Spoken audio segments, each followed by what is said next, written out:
มันส่งถึงพี่น้องผู้ปัญหาเสียงขาวเขาดังมอตาเสียงอยู่เขาวันมันในตัวเมียอยู่ในวันที่6เดือนธันวาคมปี2026ในคาเล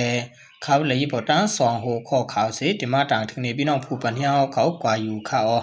หัวข้อข่าวที่1เมืองไทยปืนเผา30วันเปลี่ยนเพกวนไฟหัวข้อข่าวที่2ซึกมันขับเพียวตีตังซุ่มเขจ่าแผ่นที่เวียงหมู่เจเลต่างยานติงยับเลยกวนเหตุการณ์จ่าแผ่นจำปาก30เกาะในเขาล่าสุดในข่าวกันกว่าทำด้วยหัวข้อข่าวที่1เตรียมต่างไว้ว่าเมืองไทยปืนเผา30วันเปลี่ยนเพกวนไฟซุ่มอุ่มไว้ในจอมกันค่าที่เมืองไทยปอดหวังอันประดัง7วันเกียงใหม่ที่อันมีแห่งการใต้อยู่สวัยดังลำนั้นกวนไฟซุ่มอุ่มเสเปลี่ยนทุ่งร่มอ่ำมวดเสมาเข้าดังวงป่าเยาเลอยู่ที่ภายห้องการพองหลวงภายพองน้ำเนื้อกระทรวงมหาดไทยปืนเผาเปลี่ยนปืนตีอันจางเปลี่ยนเพศตัวป้าอยู่ดีในเยาพองน้ำเนื้อภายพองหลวงในเมืองหมอกลาดวายามเหลียวที่เมืองไทยในมีรองไฟไม่เถื่อนไม่ป่าจุดให้ตับผูกซ้อมเจิมเจ้านันเลควันไฟเละฝนมุกPM 2.5สุ่มมุดดันไว้มีอยู่17 7วันเจอเป็นกำแพงเพชรเกียงไฮ้เกียงใหม่ตากนครสวรรค์น่านพะเยาพิจิตรพิษณุโลกเพชรบุรีแพร่แม่ฮ่องสอนลำปางลำพูนสุโขทัยอุตรดิตถ์อุทัยธานีเจอในเขา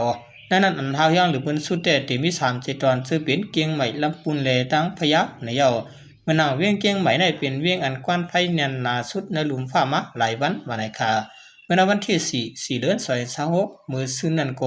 ตั้งเนียนทุ่มล้มถึงทัดเลยมี2ปาก47เล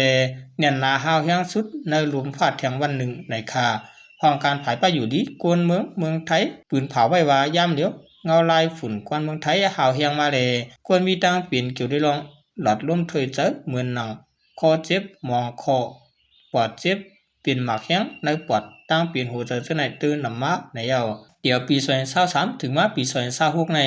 ควรเปลี่ยนมีลองตื่นหนำมาเสียในข้อดัง2ปีไป3ปีในคุยมีควรเปลี่ยนย้อนอายควันไฟเลทุ่งร่วมหวยห่างมีกว่า10ล้านปลายเยาวันในค่ะผลมุก PM 2.5ใน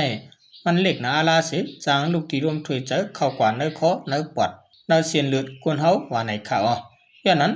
พองอายกวนไฟผลมุกสุ่มงำใน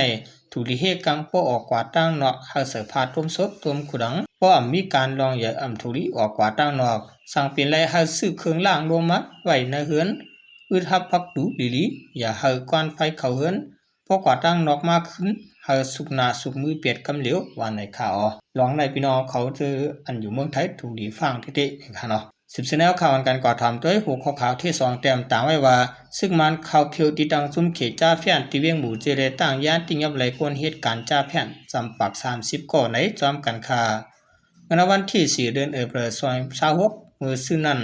ของเสียซึ่งมันปืนเผาไว้ว่าไหลกวดทัดติดังซุ่มเขจ่าแผ่นในจะเวียงหมู่เจเรจะเวียงต่างย่านจึงได้ปอดหวังอันของเสียซึ่งมันกุมกับไว้นั้นเสียติงยับไหลกวนเหตุการณ์จ่าแผ่น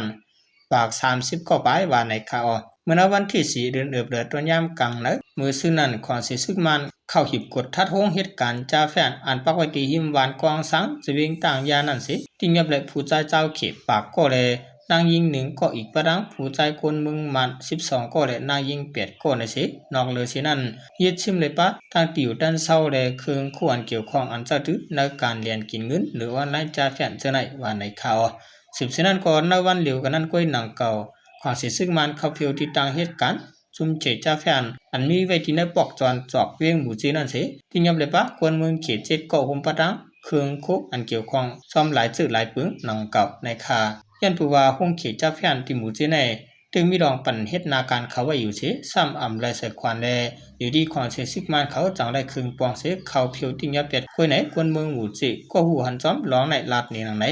มันลาดว่าภายของเสียซึ่งมันมีรองเรียกลายผู้นำซึกเขาเมื่อน่าเหลือนมัสนั่นเสยันปือซุ่มขีจ่าแฟนเขาอ่ำเสสร้างบันควานเสซึ่งมันเขาจังเฮ็ดลองเพียวติงยับกวยว่าในคา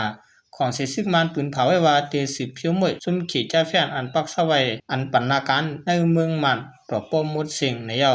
เมื่อวันที่3เดือนมัดนั่นของเสซึ่งมันได้ปืนเผาไว้ว่าไล่เข้าเพียวติงยับกวนนอกเมืองอันมาให้การจ่าแฟนไว้ที่ในห้องหรือเสาตีเวียงตาคิเล็กอันของเสซึ่งมันเขากุมกับวันนั้นเสติงยับไล่กวนเหตุการณ์จ่าแผ่นจำสีปากโกในเยาเดี๋ยวห่างปี2025มาในความเสียซึกมันกดทัดผิวล่างที่ ที่ยับจุ่มขีดจ้าแผ่นที่ในเสวียงบูเจต่างยานเมืองใหญ่สีปอจึงได้ปอดห้องแล